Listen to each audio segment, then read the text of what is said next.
Bismillahirrahmanirrahim. Alhamdulillahirabbil alamin. Wassalatu wassalamu ala Rasulillah sallallahu alaihi wa ala alihi wa ashabihi wa man tabi'ahum bi ihsanin ila yaumiddin. Amma ba'd.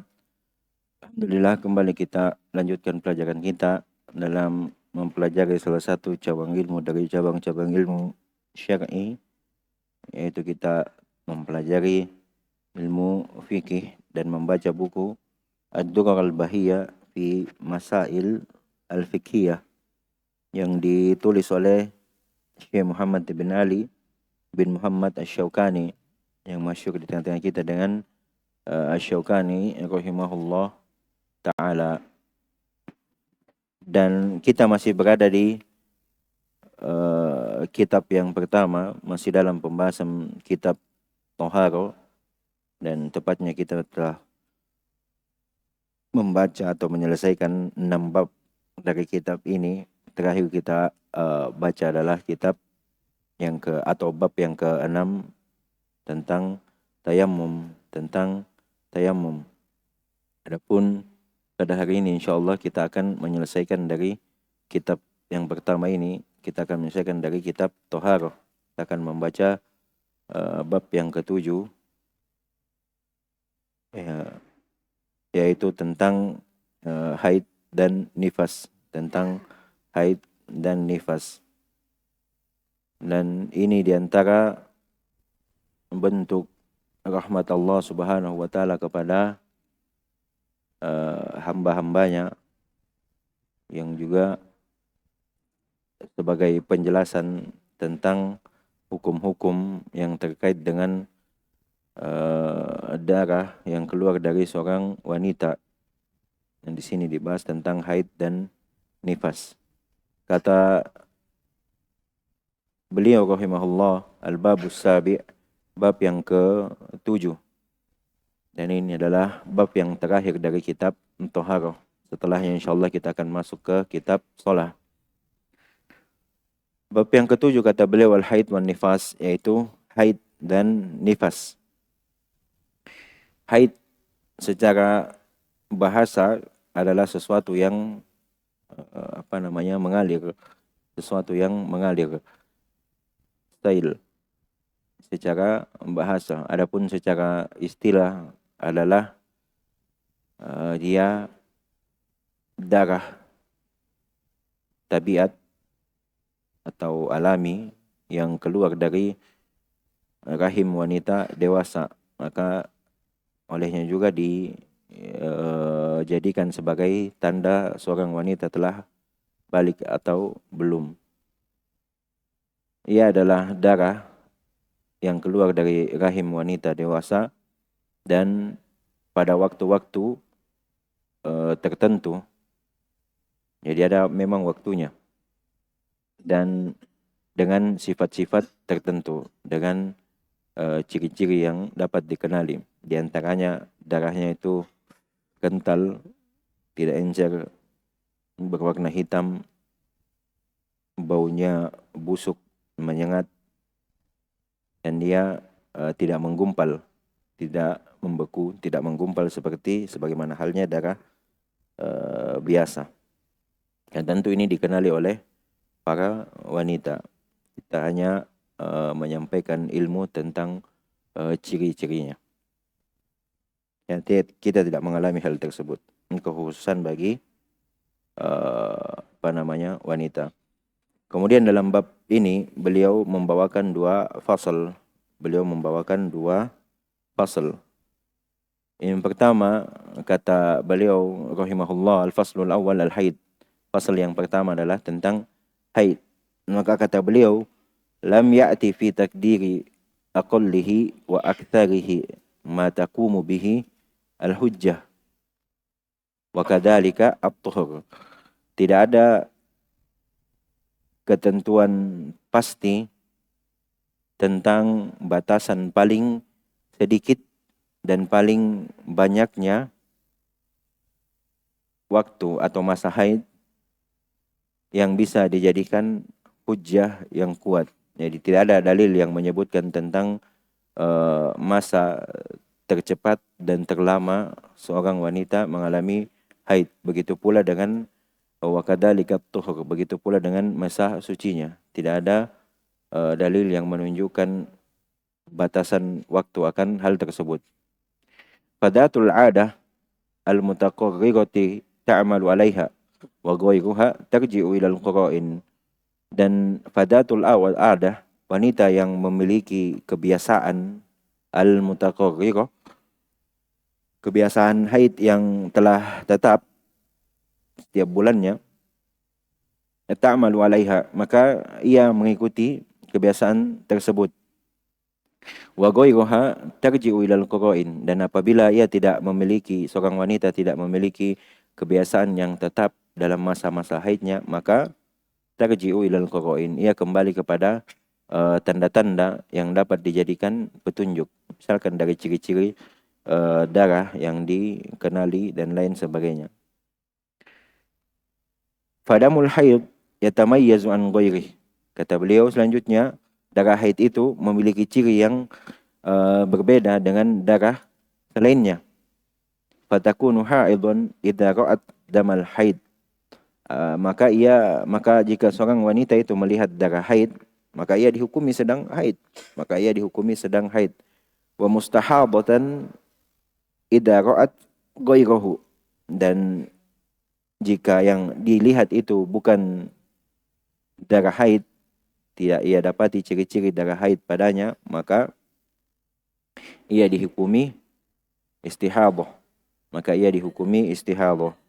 Keluar darah yang bukan karena haid, Kemudian hukumnya wahiyya kat-thaharah, apabila didapati itu wahiyya kat-thahirah, apabila didapati darah yang bukan ciri darah haid, maka ia istihadah, dan hukumnya sama seperti wanita yang suci. Wa taksilu atharad dami wa tawadda'u likulli shalah, maka ia mencuci, membersihkan bekas darah, kemudian berwudu di setiap hendak melaksanakan sholat. Ini apabila darah yang ada atau yang didapati itu bukan darah haid. Kalau darah haid, dia tidak sholat. Wal haidu, ini hukum bagi wanita yang sedang haid. Wal haidu la tusalli wa la tasum. Wanita haid itu ia tidak sholat, tidak melaksanakan sholat, dan juga tidak berpuasa. Wala tutu'a hatta taktasila ba'da tuhur.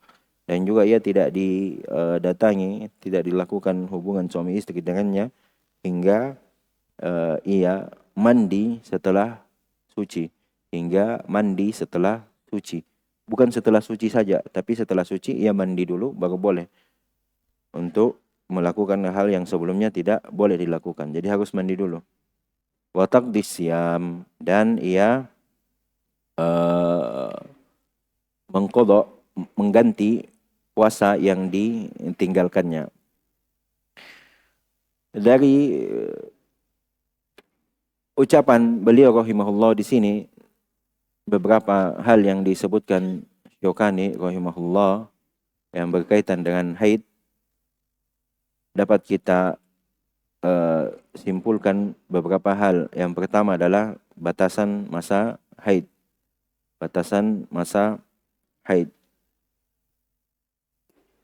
Ucapan beliau, lam ya'ti fi taqdiri aqallihi wa aktsarihi ma taqumu bihi al-hujjah wa kadzalika at-tuhur. Ucapan beliau, tidak ada ketentuan pasti tentang batasan paling sedikit, paling cepat, paling lamanya masa haid yang bisa dijadikan hujah yang kuat. Begitu pula dengan masa suci.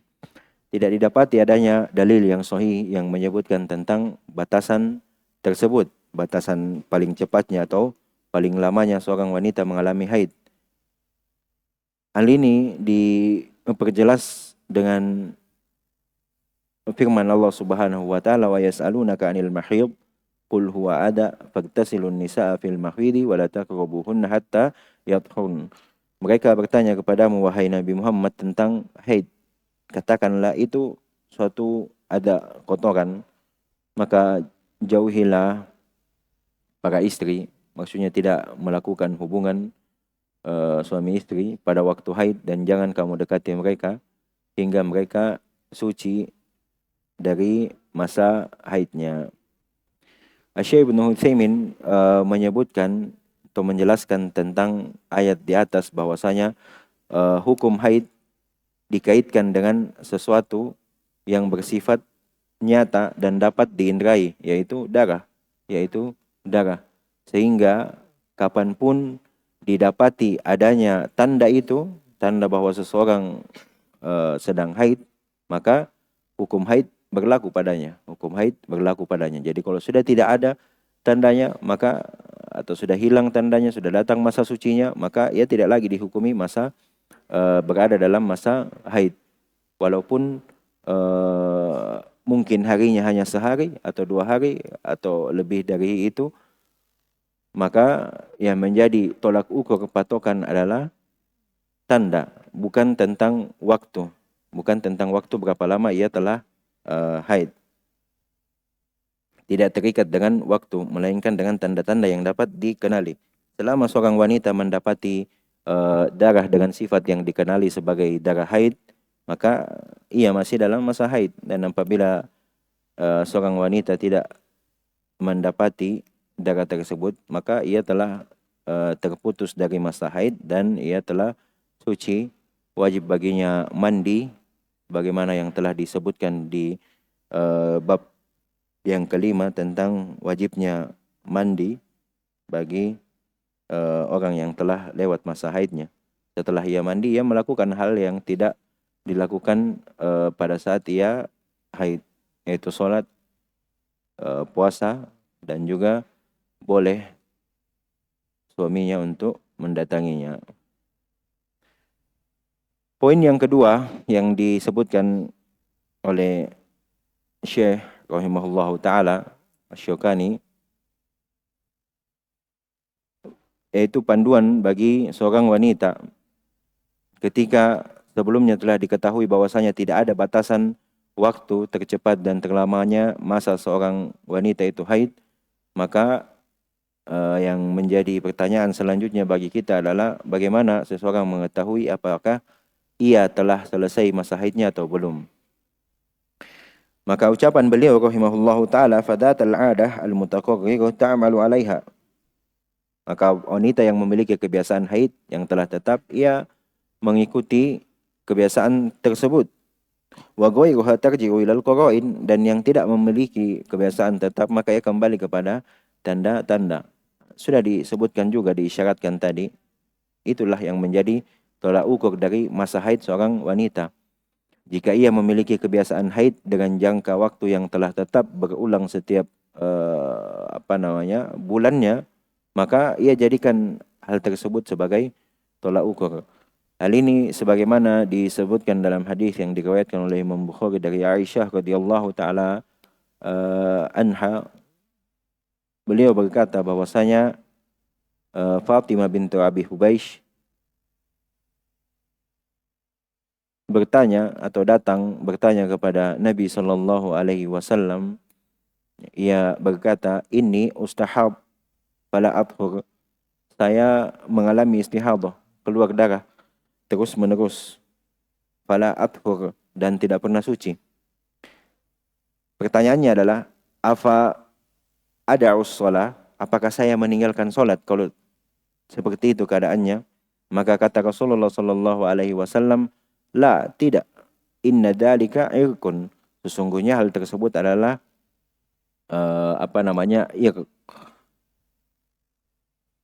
pembuluh darah atau urat yang putus. Walakin, kemudian kata beliau, akan tetapi da'is shalah qadral ayyamil lati kunti tahidina fiha. Akan tetapi kalau begitu keadaannya terus menerus keluar darah, apakah itu meninggalkan sholat? Kata beliau, tidak. Akan tetapi apa yang dituntunkan oleh Rasulullah sallallahu alaihi wasallam, tinggalkan sholat selama jumlah hari yang biasa ia mengalami haid. Tsumma igtasili wa sholli. Kemudian mandi dan sholatlah. perintah meninggalkan sholat selama jumlah hari yang ia biasa haid, menunjukkan bahwasanya kebiasaan haid seorang wanita di setiap bulannya tetap menjadi tolak ukur baginya apabila ia memiliki kebiasaan haid. Namun apabila seorang wanita itu tidak memiliki kebiasaan haid, berarti yang disebutkan oleh Syekh, ia kembali kepada tanda-tanda yang dengannya dikenali bahwasanya hal tersebut adalah darah haid atau bukan. Jika didapati darah, ia tidak memiliki kebiasaan, maka ia lihat apakah darah tersebut darah haid atau bukan. Namun jika ia memiliki kebiasaan, maka ia jadikan kebiasaan hari atau masa haid tersebut sebagai tolak ukur. Kemudian kata beliau selanjutnya, fadamul haid, maka darah haid itu yatamayyazu an ghairih, ia terbedakan dengan darah selainnya. Berarti sini bisa kita katakan beliau sedang membahas tentang pembedaan antara haid dan istihadah. Fatakunu haidun idza ra'at damal haid, maka ia, jika seorang wanita melihat darah haid, maka ia berlaku hukum-hukum haid wanita haid padanya. Famustahadatan idza ra'at ghairahu, maka ia apabila ia tidak melihat darah yang dikenali sebagai darah haid, maka ia dihukumi istihadah, keluar darah tapi bukan karena haid. Hal ini tentu ditegaskan juga dalam hadis yang diriwayatkan oleh Abu Daud dan An-Nasa'i yang dihasankan oleh Syekh Al-Albani rahimahullahu taala dari Fatimah bintu Abi Hubaish radhiyallahu taala anha, bahwa beliau berkata, beliau keluar Fatimah terus menerus darah darinya, maka Rasulullah berkata padanya, idza kana damul haid, apabila darah tersebut, darah yang terus menerus keluar itu adalah darah haid, fa innahu damun aswad yu'raf. Ini pembedaan antara darah haid yang diajarkan kepada kita oleh Rasulullah sallallahu alaihi wasallam. Fa innahu damun aswad yu'raf. Maka itu adalah darah aswad, yang hitam dan dikenal, ditahu ciri-cirinya. Baunya bagaimana, teksturnya bagaimana, dan lain sebagainya. Fa idza kana dalik fa amsiki anis shalah. Maka apabila engkau melihat darah seperti itu, damun aswad yu'raf, tinggalkan salat. Fa amsiki anis salat, maka jangan lakukan salat. Fa idza kana al-akhar, namun apabila darah yang lain bukan seperti darah yang disebutkan sebelumnya, fa tawaddai wa shalli, maka berwudulah dan salatlah.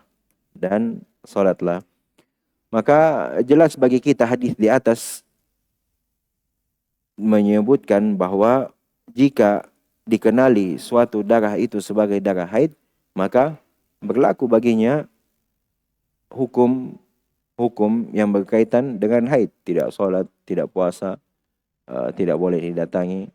Namun apabila darah yang ada padanya tidak dikenali sebagai darah haid, maka tidak berlaku juga baginya hukum-hukum yang berkaitan dengan haid,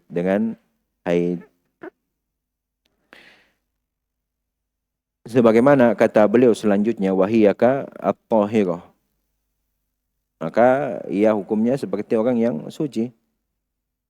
Apa yang dia lakukan? Wa taksil atharad dam wa tawaddau likulli shalah. Ia mencuci bekas darah tersebut. Maksudnya kalau darahnya bukan darah haid. Ia mencuci bekas darah tersebut dan berwudu untuk setiap sholat. Setiap kali ia ingin melaksanakan sholat. Yaitu jika seorang wanita mendapati darah namun tidak dikenali sebagai darah haid, maka tidak berlaku padanya hukum-hukum yang berkaitan dengan haid sebagaimana yang sudah disebutkan sebelumnya. Dan keadaannya katahirah, keadaannya adalah sebagaimana wanita yang suci, yaitu tidak haid pada umumnya.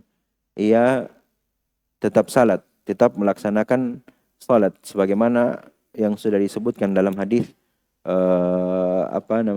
Aisyah sebelumnya, dan wajib juga baginya eh, melaksanakan atau mencuci bekas darah yang didapati tersebut sebagaimana hadis yang disebutkan sebelumnya, yaitu hadis dari Fatimah bintu Abi Hubaish yang kata Nabi, fatawaddoi wa sholli, maka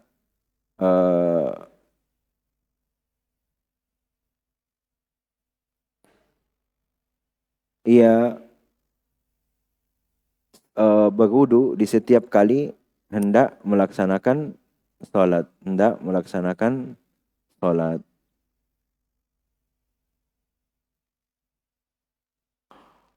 Selanjutnya yang terakhir kata beliau, wal haid la tusalli wa la tasum. Berarti beliau menjelaskan kepada kita tentang hukum wanita haid. Kata beliau, wal haid, orang yang haid, yang sedang haid, la tusalli wa la tasum, ia tidak salat dan juga tidak puasa. Wala tuta' hatta taktasila ba'da tuhur, dan tidak didatangi, tidak boleh melakukan hubungan suami istri hingga ia mandi setelah suci, setelah masa sucinya. Wa taqdi asyam, namun akan tetapi ia tetap wajib mengganti atau mengqadha puasa yang ditinggalkannya pada saat ia sedang haid. Berarti di sini dari ucapan beliau ada 3 hukum yang disebutkan yang berkaitan dengan wanita haid. Yang pertama adalah ia tidak melaksanakan sholat, juga tidak berpuasa, dan juga tidak boleh didatangi oleh suaminya. Dan yang terakhir adalah wajib baginya untuk mengganti puasa yang ditinggalkan pada saat ia sedang haid. Adapun dalil yang menyebutkan tentang seorang wanita itu tidak sholat dan tidak puasa ketika sedang haid adalah hadis yang diriwayatkan oleh Imam Bukhari dan Imam Muslim dari sahabat Abu Sa'id Al-Khudri radhiyallahu taala anhu, tatkala Rasulullah sallallahu alaihi wasallam, hadis yang cukup penting di kalangan kaum wanita dan juga kita tentunya. Tatkala beliau sallallahu alaihi wasallam menyebutkan tentang kurangnya akal dan agama dari kaum wanita. Kemudian para wanita pada saat itu bertanya, apa maksud dari kurangnya akal dan agama kami, wahai Rasulullah? Maka Rasulullah sallallahu alaihi wasallam menjawab, alaisa syahadatul mar'ati mithla nisfi syahadatir rajul. Kata beliau, bukankah persaksian wanita itu sebanding dengan setengah dari persaksian laki-laki? Maksudnya satu persaksian laki-laki itu setara dengan dua orang persaksian wanita. Maka mereka berkata, kulna bala, mereka para wanita itu berkata, benar, bahwasanya seperti itu persaksiannya. Persaksian kami dua orang wanita itu setara dengan persaksian seorang laki-laki. Kata mereka, benar. Kemudian Rasulullah sallallahu alaihi wasallam berkata, fadzalika min nuqsani aqliha. Maka itulah bukti kekurangan akal dari para wanita. Yang menjadi pembahasan kita adalah yang setelahnya. Kata beliau sallallahu alaihi wasallam, alaisa idza hadat lam tusalli wa lam tasum. Bukankah jika wanita itu haid ia tidak salat dan tidak puasa? Qulna bala. Maka mereka para wanita itu menjawab, benar. Qala fadzalika min nuqsani diniha. Maka itu adalah bukti dari kekurangan agamanya. penegasan Rasulullah atau pertanyaan Rasulullah Shallallahu Alaihi Wasallam kepada para wanita saat itu, alaisa idha hadat lam tusalli wa lam tasum, bukankah para wanita itu tidak boleh sholat dan tidak berpuasa ketika haid? Mereka menjawab benar. Maka ini yang menjadi dalil bagi kita bahwasanya wanita yang sedang mengalami haid itu dia tidak boleh sholat dan tidak boleh berpuasa. Adapun hukum puasa wajib ditinggalkan akan disebutkan setelahnya dalil akan hal tersebut. Selanjutnya kata beliau, walau tu'a hatta taktasil ba'da tuhur, ya tidak boleh didatangi, tidak boleh dilakukan hubungan suami istri hingga mandi setelah masa suci. Perlu ditekankan sedikit, diperhatikan sedikit bahwasanya ketika masa suci hilang dari seorang wanita yang mengalami haid, itu tidak serta-merta menjadikannya boleh untuk langsung melaksanakan apa yang tidak dilaksanakan sebelumnya. Akan tetapi ia mandi dulu. Ia mandi dulu, kemudian boleh melakukan hal tersebut. Dan ini sebagaimana firman Allah Subhanahu wa taala yang sudah juga kita bacakan di awal, wa yas'alunaka 'anil mahid qul huwa ada fagtasilun nisaa fil mahid wa la taqrabuhunna hatta yatahharn. Mereka bertanya kepadamu wahai Muhammad tentang haid. Qul huwa ada, katakanlah itu adalah suatu kotoran. Fa'tazilun nisaa fil mahid, maka jauhilah para wanita itu, para istri.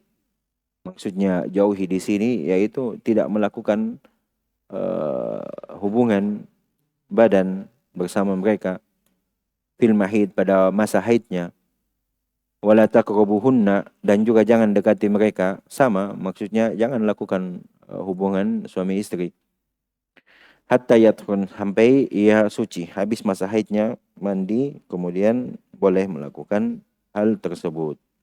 Dalilnya sangat jelas dari firman Allah Subhanahu wa taala.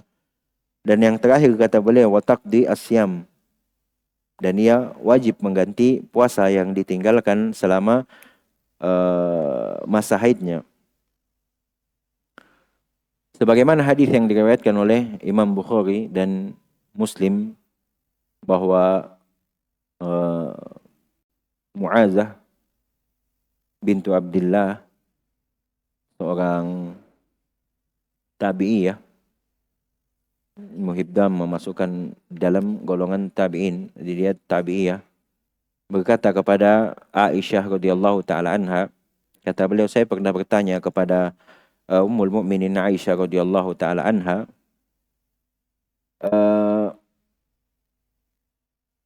sebuah pertanyaan yang sangat penting. Kata beliau, mabalul haid taqdis sum wala taqdis shalah. Ya mungkin juga ini menjadi pertanyaan kita ya. Bukan mungkin, tapi memang. Mengapa wanita haid, kata beliau, harus mengqadha puasa tetapi tidak mengqadha salatnya? Maka apa kata Aisyah radhiyallahu taala anha, aharuriyatun anti, apakah engkau adalah seorang haruri? Ini seorang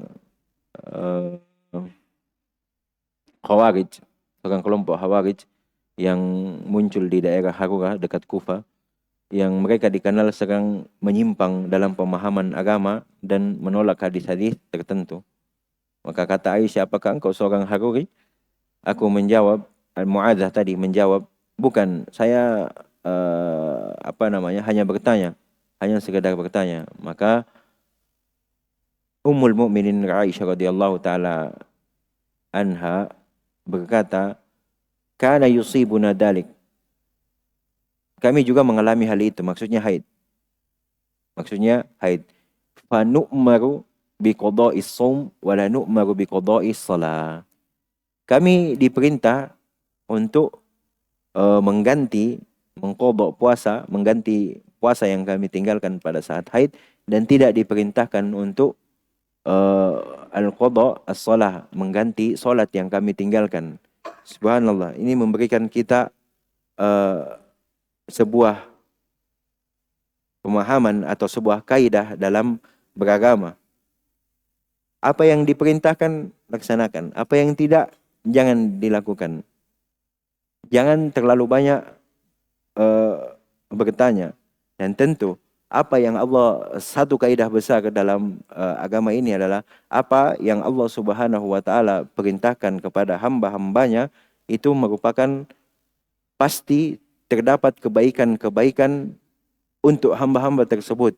Dan apa yang dilarang padanya, maka itu pasti memiliki mudarat atau bahaya dari hal tersebut. Maka kita lakukan apa yang kita diperintahkan padanya, dan kita tinggalkan apa yang kita diperintahkan untuk meninggalkannya.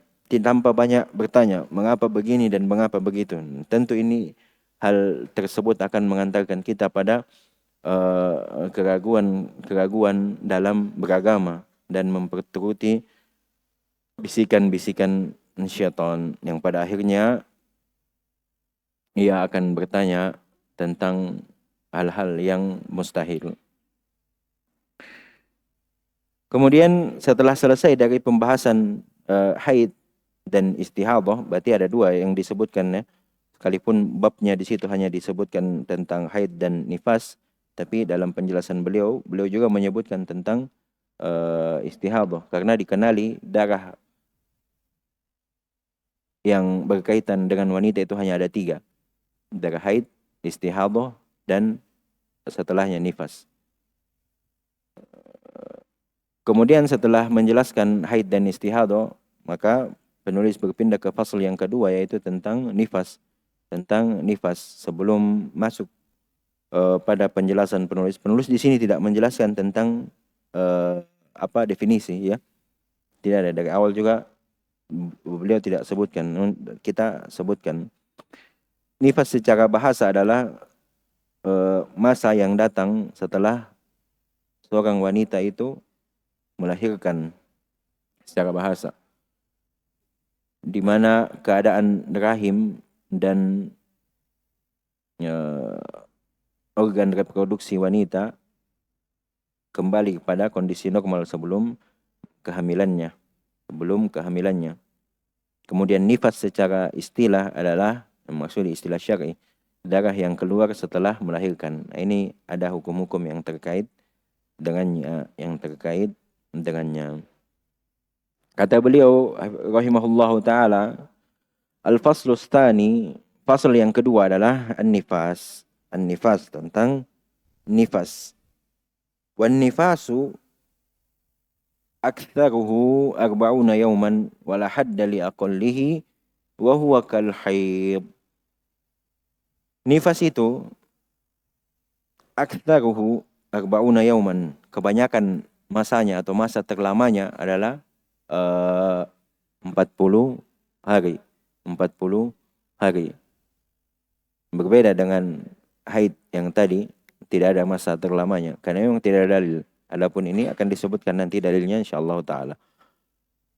Kemudian kata beliau wala hadda li aqallihi, dan tidak ada batas minimalnya.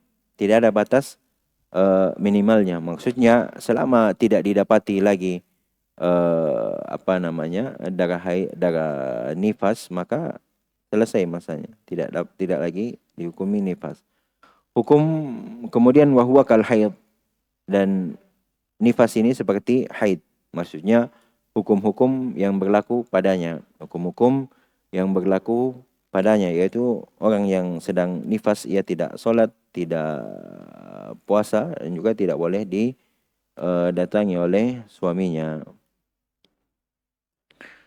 Berarti dari sini dapat kita katakan bahwasanya yang disebutkan oleh beliau adalah tentang maksimal masa nifas, minimal masa nifas, dan hukum yang berkaitan dengan nifas. Ucapan beliau rahimahullah, maksimalnya masa nifas, wan nifas aktsaruhu 40 yauman, adalah 40 hari. Ini berdasarkan hadis yang diriwayatkan oleh Abu Daud dan Tirmidzi yang disahihkan oleh Syekh Al-Albani rahimahullahu taala, dari Ummul Mukminin Ummu Salamah radhiyallahu taala anha, Beliau berkata, "Kanatin nufasa'u ala ahdi Rasulillah sallallahu alaihi wasallam taq'udu ba'da nifasiha arba'ina yawman atau arba'ina laila." Kata Ummu Salamah radhiyallahu taala anha, para wanita yang mengalami nifas pada masa Rasulullah sallallahu alaihi wasallam, mereka biasa duduk atau tidak melakukan yang biasa dilakukan berupa sholat, puasa, dan lain sebagainya. Ba'da nifasiha, setelah nifas, arba'ina yauman, selama 40 hari atau 40 malam, ba'da nifasiha, setelah melahirkan. Maka karena adanya dalil ini menjadikan masa terlama dari nifas, wanita yang sedang nifas itu adalah 40 hari. Berbeda dengan haid, karena tidak ada dalil yang didapati menyebutkan tentang masa tersebut. Ia terikat dengan tanda-tanda dari darah haid tersebut. Selanjutnya kata beliau, wala hadda liaqallihi, tidak ada batas minimalnya. Hal ini dikarenakan karena sama seperti haid, tidak ada dalil yang menyebutkan tentang hal tersebut, batasan minimal seorang itu haid. Dan ketahuilah, apabila darah nifas itu berhenti sebelum mencapai 40 hari, maka hukum nifas pun berhenti darinya. Maka ia wajib mandi kemudian melakukan apa yang dilakukan oleh wanita yang suci, sholat, puasa, dan selainnya. Akan tetapi jika darahnya masih mengalir lebih dari 40 hari, maka ia harus memperlakukan dirinya sebagaimana wanita yang istihadah, bukan haid, istihadah.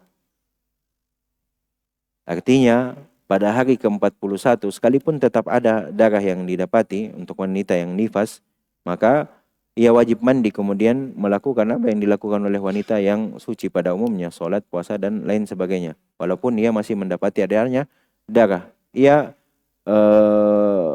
berbuat sebagaimana yang dilakukan oleh wanita yang istihadah, mencuci darah yang ia dapati, kemudian ia wudhu di setiap kali hendak melaksanakan sholat. Itu apabila lebih dari 40 hari. Makanya ada batasan hari untuk wanita yang nifas.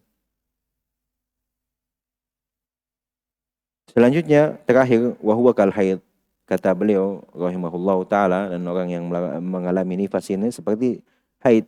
Maksudnya adalah hukum-hukum yang berlaku pada wanita yang sedang haid juga berlaku pada wanita yang sedang nifas.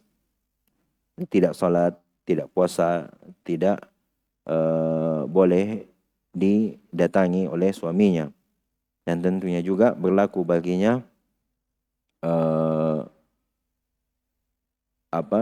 takdis siam, ia wajib mengqadha puasanya, karena hukum yang berlaku bagi wanita yang sedang haid itu juga berlaku bagi wanita yang sedang nifas.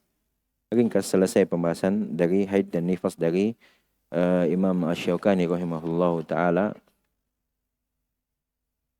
dalam membahas tentang haid dan nifas. Dan dengannya juga kita selesai dari kitab yang pertama, yaitu kitab At-Taharah. InsyaAllah selanjutnya kita akan membahas tentang atau masuk kepada kitab yang kedua, yaitu kitab salat.